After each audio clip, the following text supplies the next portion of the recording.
아, 안녕하세요. 오늘도 사연 살롱을 찾아주셔서 감사합니다.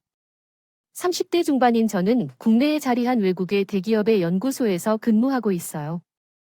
맡은 직무에 매일같이 최선을 다하며 근무하는 연구부서의 책임연구원이 되었으니 나름 성공적이고 인정받는 커리어를 쌓아왔다고 자부할 수 있습니다. 그런 제 성실성은 친정 부모님으로부터 물려받았다고 생각해요. 저는 옛날부터 대대로 후 정승떼기, 어떤 부잣집 딸이 종갓집 충격이기도 한데요. 종갓집의 정소 노력부터 경영하고 있던 회사의 사장 역할까지 단 한순간조차 소홀하게 대하는 법 없었던 친장 부모님의 모습을 보고 자랐거든요. 역할 모두 말처럼 쉽지만은 않은 역할인데도 말이에요. 이런 제게는 운명과도 같은 일대 라이벌이 하나 있었어요. 저와는 다른 연구부서에서 근무하지만 저만큼이나 인정받는 또 다른 책임 연구원. 그 남자, 그는 오랜 시간 저와 선의의 경쟁을 펼치며 사랑에 빠진 남자친구이기도 했어요. 남자친구는 비록 반지하세의 월세쯤에 옹기에 종기 모여 사는 가난한 집안의 둘째 아들이었지만 열심히 공부한 끝에 명문대를 졸업한 뒤 제가 근무하는 대기업에 입사한 사람이었습니다. 자수성가를 이룬 월급으로 집안의 빛을 모두가 팔 만큼 생동력 있었죠. 또한 뛰어난 남자였죠. 그렇게 선의의 경쟁을 펼치는 한편으로 사랑도 함께 키워가던 우리 커플이 부부로서 함께인 삶을 약속하고 결혼 준비를 막 시작하게 되었죠. 무려 저는 친정 부모님과 문중으로부터 마당과 뜰이 딸린 150평 주택을 달 것 받게 되었어요. 유복한 가정에서 태어난 덕분에 신혼생활의 시작부터 참 호사스러운 었다고요? 겉으로 보기에는 충분히 그렇게 생각할 수 있는 상황이에요. 하지만 저에게 150평 주택은 호사라기보다는 다소 부담스러운 일종의 책임감이었어요. 왜냐면요. 난 그래, 엄마. 솔직히 좀 부담이야. 좀 많이 하기사. 마당 청원의 별표채까지 주택 유지 비용만 해도 만만치 않을 테니까. 그치? 지금 돈 걱정하자는 게 아니잖아요. 유지비야. 어차피 종친회에서 거의 대부분 케어해 주실 건데, 뭐. 신혼부부 둘이서 살기에 너무 넓어서 그러는구나. 그 큰 집에 둘이서만 지내면 썰렁하고 괜히 그럴까 봐서 그런 걱정은 안 해도 된단다. 이에 어떻게 걱정을 안 해? 엄마 말대로 이거 그냥 쉬운쯤 아니잖아요. 우리 문중의 서울 거점이라고요. 해야 하나? 아니면 숙소라고 해야 하나? 암튼 그런 개념이잖아요. 엄마랑 아빠가 평생 그렇게 살아왔던 것처럼 문중 사람들 서울에 볼 일이 있을 때면 하루 이틀씩, 또 길게는 한 달씩도 머물다 가는 그런 거, 난 또 뭐라고 손님치를 걱정하는구나. 엄마, 왜 아니야? 비슷한데, 난 엄마랑 아빠가 그 역할을 왜 벌써부터 나한테 물려주려고 하는지 솔직히 그걸 걱정하는 거라고요. 총각집 일가로서 당연히 해야 하는 일이니까 우리 딸이 언젠가는 물려받아야 하는. 뭐, 크게 정 부담스럽고 싫다면 야, 엄마랑 아빠도 굳이 물려줄 생각은 없어. 얼적부터 생각은 하고 있었어. 부모가 평생 해왔던 일을 언젠가는 내가 물려받아야 하는구나 하면서 당연하게 생각하고 있었다고요. 근데 지금 내가 사원한 건 이건 너무 빠르잖아. 요즘은 100세 시대라는데 딸내미 시집번 했다고 해서 뒷방으로 물러나지 않기에는 엄마랑 아빠는 아주 너무 젊고 나보다 훨씬 능력도 좋은 분들이고 그래서 서운해요. 내가 당연히 이어가야 하는 역할을 물려받는 게 부담이 어쩌면 아니라 내가 엄마랑 아빠처럼 잘 해낼 수 있을까 싶어서 그리고 엄마랑 아빠가 은퇴를 생각할 만큼 시기나 나이를 잡수셨구나 싶어서 난 내 부모님 앙큼한 평생 검은 머리에 젊은 청춘을 줄 알았는데 딸 엄마는 우리 딸 미덤인지 라면 엄마랑 아빠 밥보다 훨씬 차례 낼 수 있을 거야. 손님 치른 일이야. 처음에는 서투를지 몰라도 좀 서툰 문어 때 우리가 틈틈이 보살피면서 도와줄 건데 부모가 세월이 지나면서 나이 들어간다는 속상함이야. 자식들이라면 한 번씩 다들 겪는 통과이래. 기도하고 약속한 거 다 곁에서 앞으로도 많이 도와주기. 나이가 들어버린 바람에 기력에서 해서 물러나는 거라고 생각하지 말기. 그럼 나도 이 집 받을게요. 그래. 제가 받은 주택은 신혼집일 뿐만 아니라 문중 사람들을 위한 일종의 서울 숙소 개념이었죠. 그래서 별표차가 딸려 있었고요. 문중 사람들이 사나이 세로그 근처에 일정이 있을 때면 잠시 머물러 가는 숙소요. 문중에서 경조서나 면접 그 외에 다양한 일에 대비하기 위해 마련한 숙소 말이에요. 그래서 저는 마당 딸린 주택과 그와 함께 손님 치를 일이 솔직히 부담이었어요. 다만 그 역할이 절대 싫어서는 아니었어요. 오히려 당연한 일이라 생각했고 그 일을 평생 도맡아왔던 친정 부모님만큼 잘 해낼 수 있을까 하는 걱정. 1. 따름이었죠. 어느새 부쩍 나이를 잡수신 친정 부모님이 평생 도맡아왔던 문중의 일에서 손을 넣으면 갑자기 더 늙어버리지는 않을까 하는 걱정 또한 컸고요.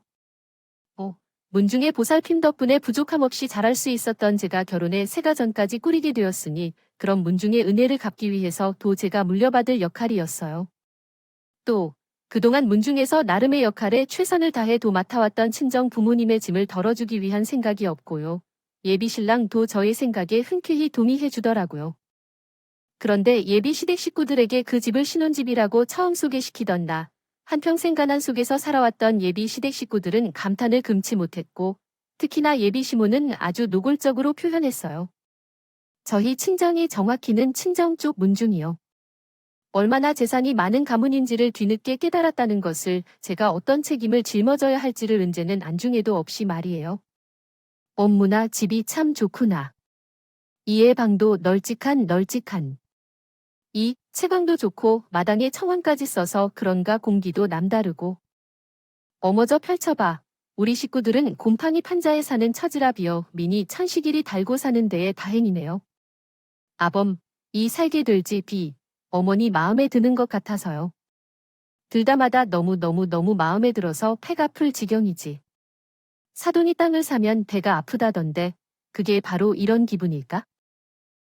친정이 이 정도 부잣집 한 줄 알았으면 예물이니 예단이 하다못해 인사비라도 조금 더 제대로 쳐서 받았으면 좋겠다. 그냥 농담조로 나가 흘려서 하는 거야? 얘기니까 너무 개의치는 말. 정확히는 저희 집의 부자라기보다는 문중 재산이 많다고 해야 맞겠죠. 절대로 저희 친정 부모님이나 저의 개인 재산은 아니고요. 심엔 누가 연구소 연구원 아니랄까봐 카타부터 따지기는 상견례 날 듣자 하니의 사돈이 종손이라며? 그쵸. 그럼 그 돈이 다 아니 돈이지 뭐. 외동딸일 있는 집안에서 재산이 물려내려와 봤자. 너 말고 또 어디로 가려고? 이것도 농담조로 다가 한마디 얹었을 뿐이니 너무 심각해지지는 말려. 사실 그때까지만 해도 저는 예비 시모의 반응을 대수롭지 않게 여기곤 했어요. 충분히 있을 수 있는 반응이라고 생각했거든요. 그 집을 본 순간 저 또한 그 큰 집의 위용에 많이 놀랐었어요. 요진짜 문제는 그 주택을 예비 시댁에 소개시켜주고 며칠 뒤에 본격적으로 시작되었어요. 연구소를 찾아온 예비 시모가 연구로 한창 바쁜 저를 불러내더라고요. 결혼 관련해서 저에게 중요한 이야기가 있다면서 요즘 다시 돌아보면 그때 처음으로 무언가 상한 기분을 느꼈던 것 같아요. 결혼 관련해서 예비 며느리에게만 해야 하는 중요한 얘기가 대체 뭘까 싶었죠. 그리고 역시나 예비 시모는 신혼집에 대한 아주 대단한 흑심을 품고 있더라고요. 너도 알다시피 우리 시대에는 기반지하 월 3쯤이나 절하는 신세 점개 삼리의 신세라? 아니요, 전 그렇게 생각하지 않아요. 어머님은 어려운 환경 속에서도 아버지를 잘 키워내셨으면 그것만으로도 충분히 훌륭한 삶을 살았잖아요. 그렇게 말해준 다리의 마음은 고맙기도 하면서도 네 신랑이야. 잘 배우고 잘난 척했지만 나서 팔 잡혔다지만 부모 마음이라는 게 그런 게 아니에요. 열 손가락 깨물어 안 아픈 손가락 없다는 말이 괜히 있는 것도 아니고 내 자식이 어디 아버지 한 명뿐이라디 큰 아들도 있고 큰 아들의 4살 배기 아들도 있고 걔들도 엄연히 내 핏줄 내 새끼들인데 명색이 부모가 곰팡이에 쩌든 반자월스빵이나 전전하는 신세가 오주가 안타깝게니에. 그래서 말인데 우리 큰아들 부부랑 너희 부부랑 칩을 좀 바꿔 살려무나 그래 크게 좋겠어. 예비 시모의 흑심이란 게 예비 시모뿐만 아니라 함께 사는 아주버님 내외의 반지하 월세방과 우리의 신혼집을 바꿔 살라는 황당한 것이었어요. 미처 일말의 예상조차 하지 못한 예비 시모의 황당하고 갑작스러운 누구의 저는 그만 벙쪄서 버리고야 말았고 그런 제가 한참을 멍하니 대답하지 못하자 예비 시모의 다 그침. 이어졌어요. 너무 그렇게 뜨악일 표정만 짓고 있지 말고 대답을 해보려. 지금 이게 무슨 상황인지, 무슨 말인지 제대로 이해를 못하겠어. 서요. 이런 건 필요 없어. 넌 그냥 그러겠다 고만 대답하면 돼, 단다. 아니, 아니, 몰라. 아주버님 집이랑 저희 신혼집이랑 바꿔 살라는 얘기를. 오. 어머님이 지금 제 입장이라면 그러겠다는 대답이 입에서 나올 수 있을까요? 당연하지에 사넣어야. 아직 애도 없고 젊은 신혼부부이니 애 곰팡이 쓴 판자 월 3집에서 좀 산다고 해도 별 탈은 없을 테지만. 서도 우리 장손 내외는 달라요. 걔네들한테는 한창 뛰어놀아인 4살배기 아들이 있단다. 덕이 아직은 어려서 면역력이 다 뭐다 어른만큼은 안 되는 4살배기를 언제까지고 곰팡이 속에서 자라게 될 수는 없잖아. 그 넓은 집이랑 마당에서 마음껏 들뛰고 놀면서 마당 청원에서 나오는 좋은 공기도 좀 마시면서 어린이는 그렇게 살아야만 는 법이 죄송한데 어머닌 저희 신혼집이 어떤 집인지 까먹으신 건 아니죠. 어떤 집이거나 말거나 앞으로 며느리 고재수씨 나 한 가족이 될 건데 4살배기 우리 손주가 너한테는 세상 하나밖에 없는 조카 되는데 가족된 입장에서 그 정도 배려도 못 해주니 그 정도 배려라뇨? 이건 그 정도라는 말로 낮춰 말할 수도 없는 일인데 다가 배럴하기에는 너무 과한 요구잖아요. 그래서 나도 나름 생각이라는 걸 해봤다. 무기한으로 다가 집을 바꿔달라는 건 너무 염치가 없는 것 같길래 무게안이 문제가 아니라 집을 바꿔 살라는 것부터가 너무 심하다는 말이잖아요. 딱 10년 내 4살배기 손주가 초등학교 졸업할 때까지만 바꿔 살려무나 꼴랑 10년일 뿐이야 꼴랑 나 밥 조사. 아주버님, 집을 바꾸라고 요구하는 것도 모자라서 꼴랑 10년이란 이 꼴랑이 아니라 10년씩이나 맞는 말 아닌가요? 그리고 애초에 집을 바꾸어 살라는 게 말이 되는 얘기냐고요? 아무리 며느리도 자식이고 19세가 지나 정도와 양심이라는 게 있어야죠. 더욱이 집을 바꾸어 살라는 이유가 4살배기 조카가 한창 뛰어놀라는 것도 도저히 좋게 봐줄 수가 없는 상황이었고 야, 저 눈에는 예비 시모가 어린 손주를 핑계 삼아 탐욕을 부리고 있는 걸로 밖에 안 보였거든요. 어린 손주를 들먹여가며 그 주택을 찾아야겠다는 눈치가 너무 뻔했고 제가 그걸 거절한다면 어린 조카 마지 외면해버릴 것으로 생각했는지 냉혈한 대우를 기다리는 속셈도 너무 분명해졌어요. 어처구니 없는 예비 시모의 강요에 시달리면서 제가 가장 답답했던 건 예비 시모가 친일 기가바이트 단지 신혼집뿐만 아니라 친정 쪽 문중의 서울 숙소와 같은 개념이라는 걸 뻔히 알고 있다는 사실이었어요. 예비 시모가 집을 바꿔 살라는 강요를 해야 될 때마다 제가 한마디도 빠지지 않고 말을 썼거든요. 문중 사람들이 서울에 용무가 있을 때마다 머무르기 위해 문중 재산으로 마련한 집이라고요. 하지만 예비 시모는 그러거나 말거나 귓등으로도 듣지 않았죠. 문중 사람은 그때그때 모텔이든 여관이든 찾아서 모시면 된다나 뭐라나. 아니, 멀쩡한 친분이다. 그 사람들을 여관이나 호텔을 전전하게 할 수도 없을 뿐더러 한두 번이어야 그렇게 무엇이죠? 생각보다 꽤 많은 횟수라고요. 그걸 어떻게 매번 여관이니 모텔이니 돌리냐고요? 그렇게 한동안 저는 예비 시모의 집을 바꿔달라는 요구를 아침 저녁 나 절로 거절하는 것이 불편한 하루 일과가 되었고 그러한 예비 신랑의 한 행동에 대해 예비 신랑에게 고백하고 싶은 마음이 굴뚝 같았지만 차마 그럴 수 없었어요.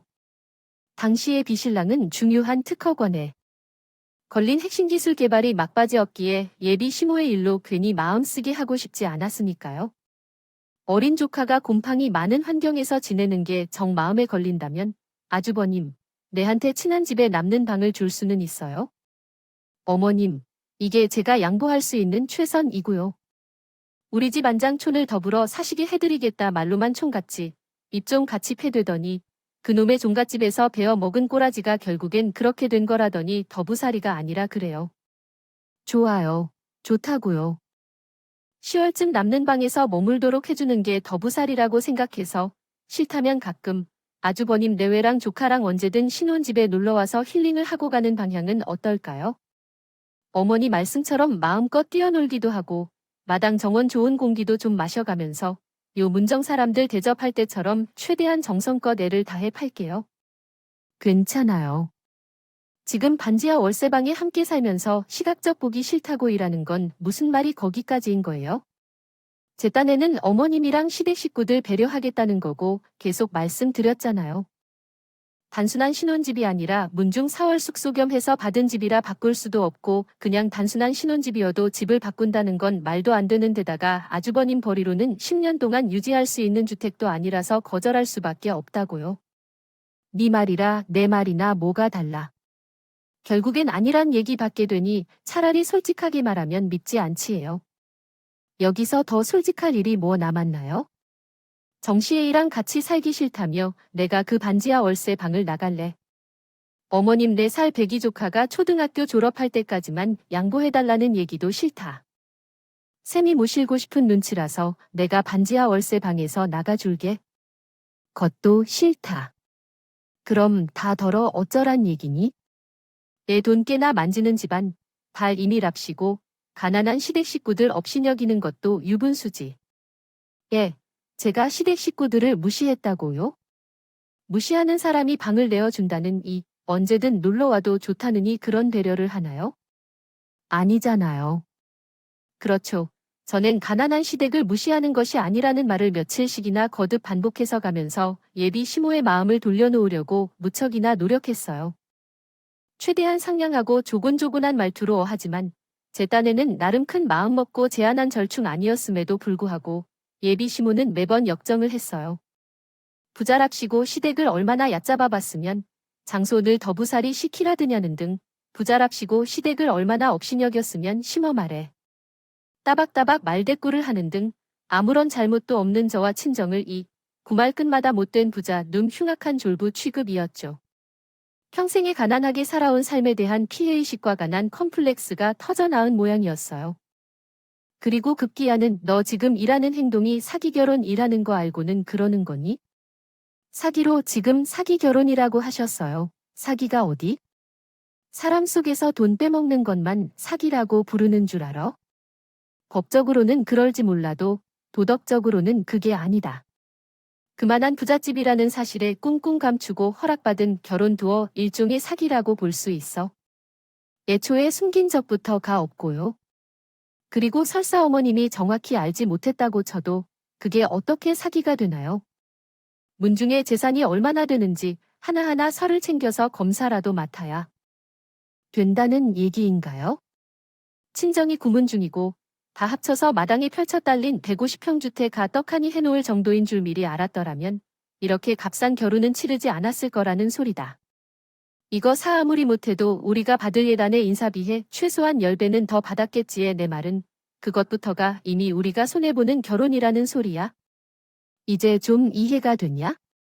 그럼 신혼집 처음 소개시켜드리던 날에 농담조로 흘리는 말이라면서 했던 얘기가 사실은 진심이었다는 거네요.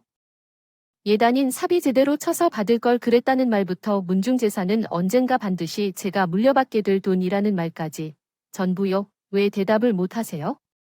내 살배기 좋고 어쩌고 하면서 집을 바꿔 살라는 건 핑계에 불과했고 결국 어머니 목적은 돈이 어떤 거잖아요. 결혼 인질로 잡아두고요. 뭐라도 하나 더 많이 크게 받아가고 싶어서 아닌가요? 투정하지는 않음. 아, 그런 말을 어쩜 그렇게 당당하게 할 수 있어요? 네가 진작부터 내 뜻을 찰떡같이 알아 먹었다면 이럴 일도 없었어.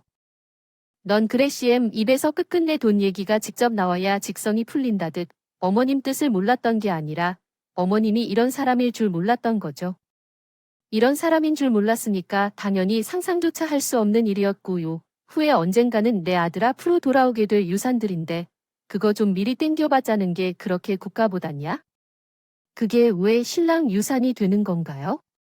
엄연히 저희 문중죄선인데 원래가 한 사람 돈이란 전부가 남편 돈과 다름없는 법이 실망이 내어 많이 실망.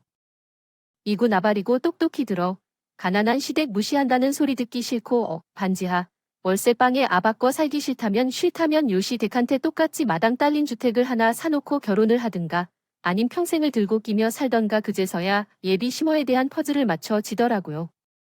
집을 바꿔달라는 요구는 그자 핑계에 불과했을 뿐 그 핑계로 자를 되어야 될 복가 된 다음에 지친 저와 친정으로부터 금전적 이득을 취하려고 했던 것이었어요.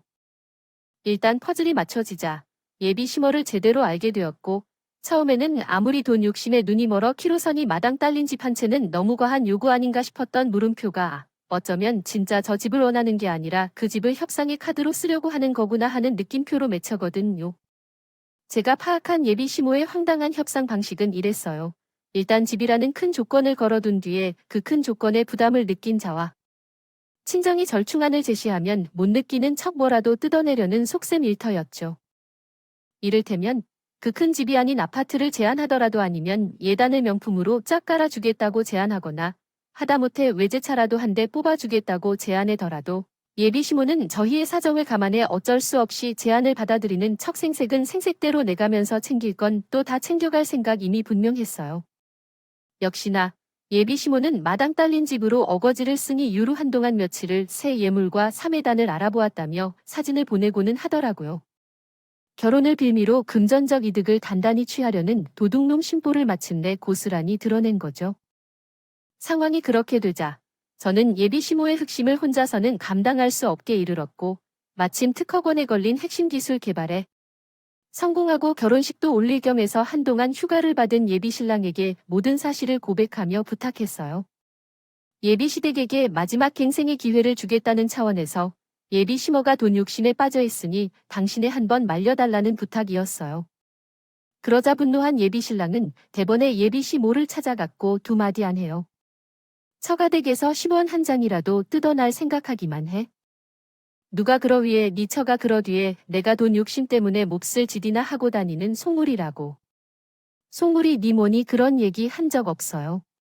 그냥 우리 식구들한테 마지막 기회를 주고 싶다고 부탁했을 뿐이지. 그래서 끝끝내 피 한 방울 안 섞인 마누라 편을 들겠다. 떨 낳아준 엄마를 쳐버리고 마누라 편을 들자는 게 아니라 사람답게 살자는 거야?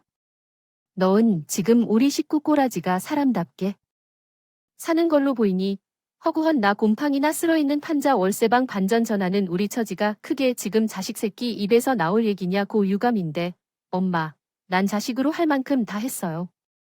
형이 취직한답시 나인 여기저기 빌려다 쓴 돈, 그 생빚 내가 열심히 일해서 번 돈으로 다 갚아줬고 실직자 인형이 손 벌릴 때마다 생활비니 조카 교육비니 그것도 내 월급에서 가져갔어.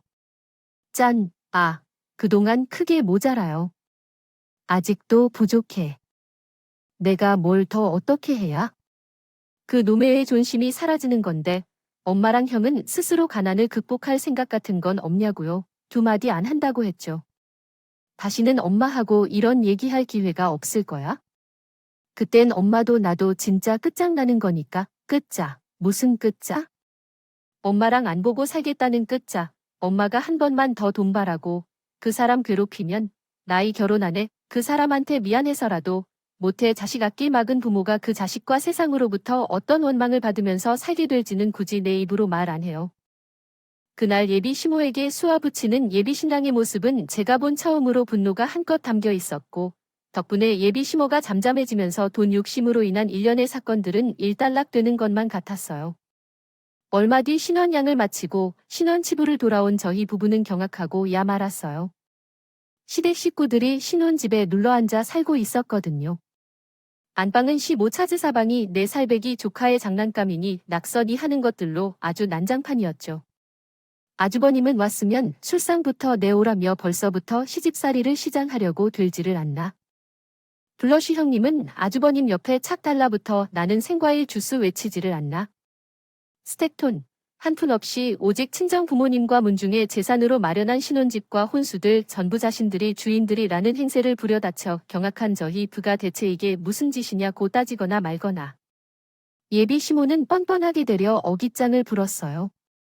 집을 못 해주겠다면 스택 식구들을 만족시킬 만한 뭐라도 하나씩 쥐어주어야 신혼집을 비워주겠다면서요. 심지어 집주인인 저희 부부에게 아예 별표체에서 지내던가 아니면 자기들 살던 집으로 가서 곰팡이라고 한 개 뒹굴면서 살라며 피디까지 했죠. 그리고 바로 그때 마침 걸려온 친정 엄마의 전화를 받은 저는 더 정신이 아득해 지고에 말았어요. 왜냐하면 미안한데 엄마, 나중에 전화하면 안 될까? 나 지금 정신이 너무 없어요. 정신없기는 나도 마찬가지다 얘. 아무리 시댁 식구들이 고 김서방 부모님이여 이 그렇지 그 집을 함부로 내주고 그러면서 사돈들 하는 행동이 딱 자기들이 집중이라는 행세가 따로 없드마는 제가 설마 하는 생각으로 가슴 조마조마하게 듣는 사이 친정 엄마의 구중 이어졌어요. 결혼식을 마친 저희 부부가 신혼여행을 떠났던 시간 친정 부모님과 문중 어른들은 함께 저희 집으로 향했어요. 신혼집에서 하루 머물기 위해서였죠. 그런데 먼저 도착해 있던 시댁 식구들이 친정 부모님과 문중 어른들을 다짜고짜 쫓아냈다더라고요. 며느리가 큰아들과 10년 동안 집을 바꿔 절기로 했으니 앞으로 10년 동안 여기는 우리 시댁 식구들의 집이라며 친정 사람들은 어신거를 생각조차 하지 말라면서 무슨 남의 집에 하루 신세지라 온 거지 취급을 했던 거죠. 한동안 잠잠한 모습을 보이던 예비 시모가 사실은 일단 결혼을 시켜놓은 뒤에 돈을 뜯어내도 그때 가서 뜯어내 자는 생각으로 작전을 바꾸었을 뿐 이 모양이었고요. 덕분에 모든 사건과 예비 시모의 여잔한 돈 욕심을 속속들이 알게 된 저희 부부는 시댁 식구들을 대체 어떻게 해야 줄지에 대한 고민으로 밤을 꼬박지 새우게 되었어요. 바로 이튿날 예비 시댁 식구들을 모두 이끌고 길을 나섰죠. 마침내 도착한 곳은 공인중개사가 저희를 기다리고 있는 가평의 어느 전원주택이었죠. 그 전원주택이 자신들을 위한 집을 계약하러 가는 길이라는 생각에 빠진 예비 시모의 얼굴에서는 집을 구경하는 내내 웃음이 떠나질 않더라고요. 이 정도 큰 주택이면은 많이 비싸지 않을까 글쎄요. 아무래도 시세 차이라는 게 있으니 서울보다는 싼 편이겠죠. 부담되지는 않겠어? 부담이란 어차피 친정 부모님 돈으로 계약하는 집인데 왜 별로세요? 무슨 별로라니까. 좋다. 아주 좋다. 마다 풍경도 조그, 공기도 맑은 것이. 사람은 착오로 이런 곳에서 살아야 하는 법이라니까. 안 돼. 좋으시군. 처음부터 이런 식이었으면 얼마나 좋니? 뭐가요? CM. 입에서 굳이 험한 말 나오기 전에 지금처럼 내 맘을 딱 알아주었으면 서로 불편할 일 없을 수도 있지 않았을까? 뭐, 그런 아쉬움이 지혜. 그랬다면? 봄이 나한테 대뜸 화부터 낼 일도 없을 거고. 농담조로 다 갈리는 말이니 너무 개의치는 말고 암튼. 학교가 좀 멀다는 아쉬움 있는데 통학할 일이 없을 테니까요. 리족 한 해 후년이면 초등학교 입학하는 걸 전 정했어요. 여기로 계약하여 구요. 가격대도 적당하고 비하 있는 집이라 언제든 바로 입주 가능하고 전초 있니? 워낙에 관리를 잘하셔서 따로 손볼 데도 없고 좋잖아요. 그치 외에 나도 그 생각을 막 하려던 참이었다는다. 우리 며느리 43야. 마음만 3회 저희 부부는 가평 전원주택의 계약금 잔금까지 그날 한 번에 처리했고 며칠 뒤 스택 식구들의 이삿짐을 실은 이삿짐 트럭 이저희 부부의 신혼집에서 출발했어요. 하지만 몇 시간 뒤 가평 전원주택에 도착한 이삿짐은 친정 부모님이 짐이었어요. 대체 이게 어떻게 된 일이냐고요? 사실 처음부터 가평 전원주택은 결혼식 전부터 있었던 진장 부모님이 부탁으로 알아본 집이자 친정 부모님이 새 보금자리였어요.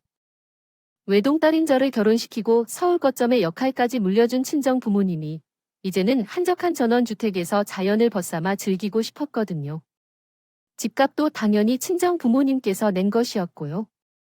우리 부부는 단지 신혼집을 무단 점거한 시댁 식구들을 쫓아낼 방법을 고심하고 있던 중에 친정 부모님이 알아봐 달라고 부탁했던 전원주택에서 아이디어를 떠올렸고 마치 신모의 돈 욕심에 결국 패배한 것처럼 속여서 그들을 속여 방치하게 하였죠.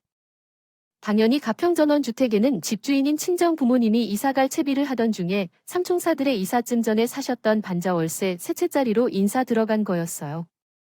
그렇게 친정 부모님이 전원주택으로 이사를 떠나는 날 저녁 가든 파티를 즐기고 있던 저와 친정 부모님 앞으로 한 무리의 귀한들이 올라섰어요. 쳐들어왔어요. 누구세요? 시댁 식구들이 준 반자월 3집으로 보내졌던 이삿짐 트럭 그대로 가평주택으로 쳐들어온 시댁 식구들의 모습이 얼마나 꿀산업단지 그 코웃음을 해서 참느라 고역을 치른 런처를 시모가 거칠게 몰아세웠어요. 너 왜요? 이제는 우리말까지 잊어버린 모양이 초유감이네요. 그래가지고 한마디나 제대로 따질 수 있을까 모르겠네. 이게 우리 식구들이 이딴 식으로 내쫓김당하고 가만히 있을 것 같아. 가만히 안 있으면 우리 신혼집으로 들어가시게요. 맘대로 해보세요. 오늘은 이 사정 곧게 서서 보내줬지만 다음엔 경찰차 타고 쫓겨날 수가 있으니까 뭐. 경찰차 꼴에 유세 떨기는? 국민 세금으로 국민의 재산과 안전을 수호하는 국가기관이 언제부터 부자들 돈놀이였나요? 아니, 그 전에 입만 열었다 하면 부자가 어쩌니 저쩌니 추인 취급하는데 그거 괜한간한 콤플렉스인 건 아나요? 세상에는 물론 나쁜 부자들도 있지만 우리처럼 선량한 사람들도 있다는 거 진짜 모르겠어요. 선량에 감히 시댁 식구들을 이 사정 싸서 보내버린 연이 설야내전. 그 정도면 무척이나 설명하게 대접했다고 생각하는데 우리가 당신들한테 겪은 일에 비해서 끝까지 입만 살아가지고 아주 주둥이 닫고 잘 들어. 이거 사세상 잃을 것 없는 가난한 사람들이 제일 무서운 게 없는 법이야 없나? 그거 지금 협박 알아들었으면 지금이라도 신혼집 이어주는 대가를 내놔야 할 거. 다 잃을 것 없는 사람이 얼마나 무서운지를 뚝톡히 가르쳐 주기 전에 전제부터가 틀렸잖아. 세상에 나쁜 부자만 존재하지 않는 것처럼 가난하다고 당신을처럼 타 못된 사람들은 아니야. 오히려 성실하고 정직하게 노력해서 가난을 극복하는 사람들이 훨씬 많지. 그리고 잘 생각해보세요. 마당에 별표채까지 달린 150평주택을 마련할 정도의 가문해 이만한 전원주택을 마련할 만한 친정 부모님 능력의 문 중에 경찰, 검사, 판사, 변호사 몇 없을 것 같아요. 지인 중에는 없고 그쪽에 생각하기에도 아닌 것 같죠. 그렇다면 왜 우리가 굳이 공권력과 법으를 해결보고도 남을 일을 일부러 원만하고 곱게 이사를 보내드리면서 끝을 내었을까? 일부러 배려해준 거잖아요. 그래도 명색이 남편을 낳아준 친부모인데 법적 절차까지 밟는 걸 원치 않았거든요. 그래서 끝까지 더 도움 많다 잘 났다 그거니 지금. 아뇨. 지금 정도의 부드러운 참교육에 그쳤다는 사실에 고마워하라는 뜻입니다. 우리의 악연은 여기에서 얌전히 마무리 짓자는 뜻이기도 하고요. 그래, 진짜 마무리. 네가 주던가 내가 주던가.